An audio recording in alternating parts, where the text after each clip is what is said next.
Hello everyone, and welcome to the first video on Noctis in my Game Flow series. Now, I just want to say up front that at the time I constructed this video, there was no 1080 footage of Noctis available. Hopefully for my future videos I'll be able to find some, but like I said, at this time I couldn't.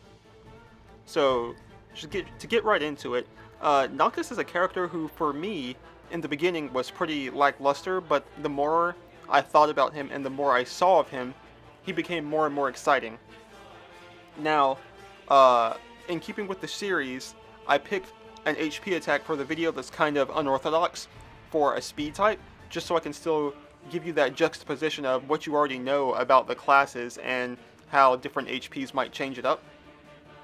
We're going to be watching Sosui, and the good thing about Sosui is he has a lot of characters at Crystal rank, and because of that,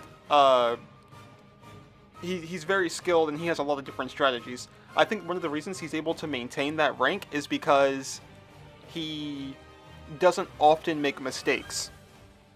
So, the HP attack we're using is Warp Dive, and it's actually a mid-range HP, but unlike an attack like Kuja's Ultima, he attacks with his body, so he has to be even more careful than usual about what he does with it.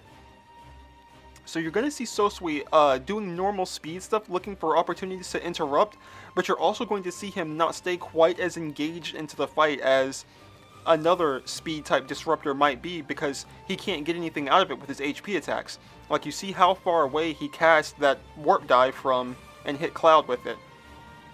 Now, of course, the big gun that Noctis has that everyone wants to talk about is Warp.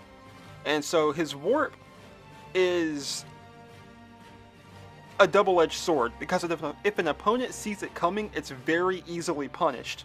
But on that same note, if you use it well, it's extremely high reward. So, its use, even though you can stack 3 charges and you start the fight with 1 charge, it's not going to be as constant as you might think it would be. And here you're seeing how Warp Dive is just like the other ranged HPs, you just can't hit enemies with it that see it coming. So, you see, got that quick reward off Warp Strike on Shantoto. But because it charges slowly, and if you don't get the boost from hitting someone, if you don't land an attack immediately after Warp Strike, you have to use it sparingly. I am looking forward to seeing later on in Noctis' life and see if any crazy tech comes about. But for now, what I would say is, you hold on to it for those good opportunities, and you be careful about when you use it, because it's very easily punished if the opponent knows it's coming. And you have to be careful where you're going too, because he just went into that traffic and he could have gotten caught in the Omni Slash, but there he was able to smartly use Warp Dive, waiting to cast it until Omni Slash was about to go past its invulnerable state on the last hit. So here you see him go into a combo with Golbez. Normally he wouldn't be able to land a tap-tap into HP with Warp Dive, but because Golbez was intimidating the Cloud, he was able to land it. And there you saw he smartly used Warp and then just backed off when he couldn't get anything out of it. So now he's going to come back and try to get Shantoto, and he's going to give her the single tap into dodge. She tried to respond with her HP, and he was able to sidestep and hit her in the lag of her dash step. So they're going to get their summon going. So, from here on out, you know, as always with summons, you can try to press your advantage, or try to maintain. They're in a winning situation, so they're obviously going to try to press their advantage. So let's see what they can get.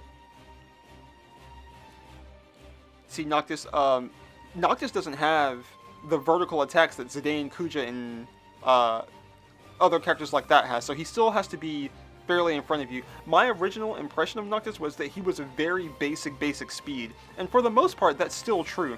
So he used Warp Strike on Cloud, and if Cloud had been closer, if he had used Cross Slash, he would have gotten caught in his HP. So that's the dangerous thing.